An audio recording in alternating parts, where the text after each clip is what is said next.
been about a half-dozen studies published on paleo-type diets starting around 20 years ago. In what sounds like a reality TV show, 10 diabetic Australian Aborigines were dropped off in a remote location to fend for themselves, hunting and gathering foods like figs and crocodiles. In my video on wild game, I showed that kangaroo meat causes a significantly smaller spike in inflammation compared to retail meat. Of course, ideally we'd eat anti-inflammatory foods, but wild game was significantly better. So low in fat, you can design a game-based diet with under 7% of calories from fat.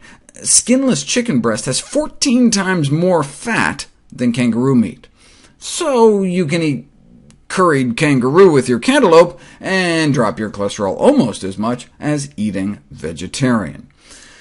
So, how did they do? Well, nearly anything would have been preferable to the diet they were eating before, evidently centered around refined carbs, soda, beer, milk, and cheap fatty meat.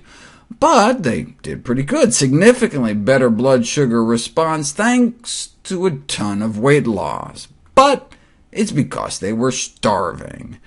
They evidently couldn't catch enough kangaroos, and so even if they were running around the desert for 7 weeks on 1,200 calories of their original junkie diet, they may have done just as well, but we'll never know because there was no control group. Same problem with some of the other paleo studies, short, small, no control group, but favorable results were reported. No surprise, given they cut their saturated fat intake in half, presumably because they cut out so much cheese, sausage, or ice cream. Same with this one. 9 people go paleo for 10 days. They cut their saturated fat and salt intake in half, and their cholesterol and blood pressure drops, as one might expect. The longest paleo study was only 3 months until this one, 15 months, but done on pigs. It was a paleo pig study, but the pigs did better because they gained less weight on the paleo diet. Why? Because they fed the paleo group 20% fewer calories.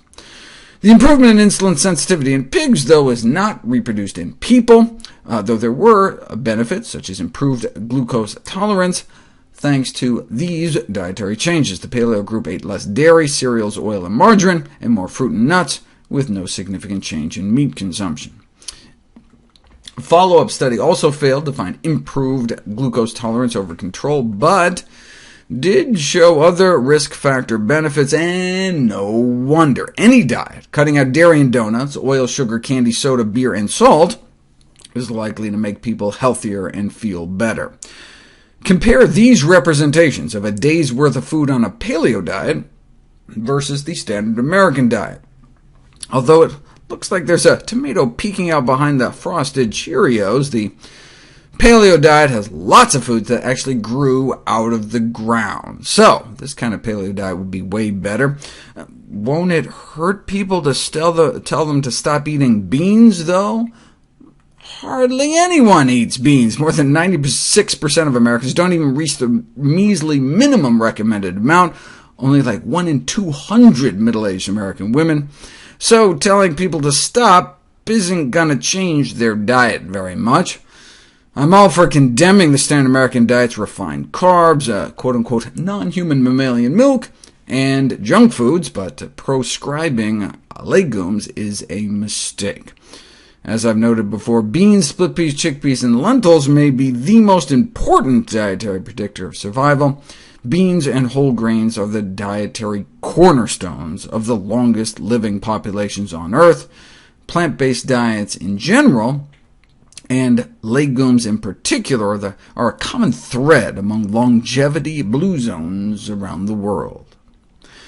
The bottom line may be that reaching for a serving of kangaroo may be better than a cheese Danish, but foraging for an apple might prove to be the most therapeutic of all.